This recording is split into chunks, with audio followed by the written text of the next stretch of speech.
We're all surrounded by gadgets like phones, laptops, and tablets. But what happens when they're no longer useful?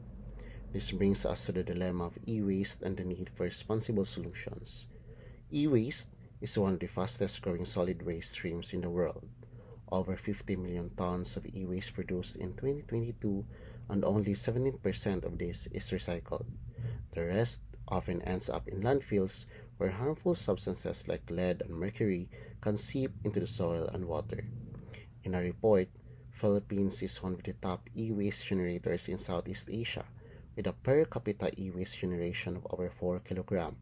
Aside from that, every device ever produced has a carbon footprint and is contributing to human-made global warming. Beyond environmental issues, e-waste poses health risks, especially for people who handle it in informal sectors. In places like Ghana and India, workers often dismantle electronics by hand, exposing them to hazardous chemicals.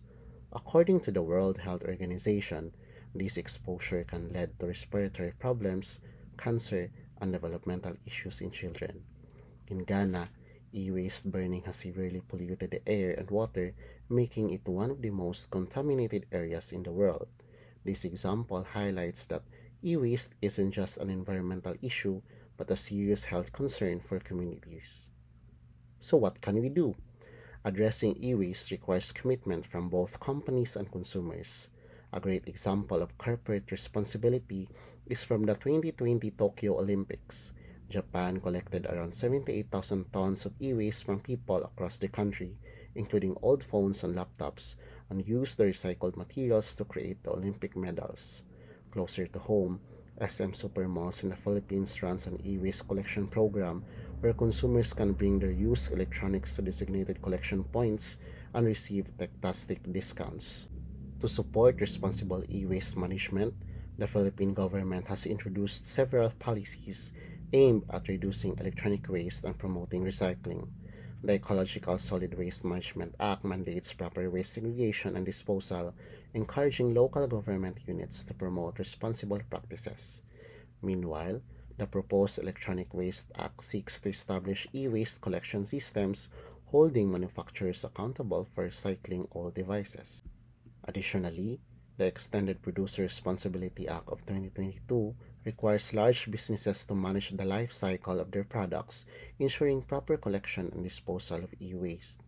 These policies collectively strengthen the country's commitment to minimizing the harmful effects of e-waste on both the environment and public health. Tackling e-waste is a shared effort. The government, companies, and various organizations are doing their part, but our role as citizens is just as crucial. We can make a real difference by recycling our devices responsibly, supporting programs like those at SM Supermalls, and spreading awareness about the impact of e-waste. Let's take a small step, whether it's choosing to repair instead of replace, finding certified recycling centers, or even encouraging others to do the same.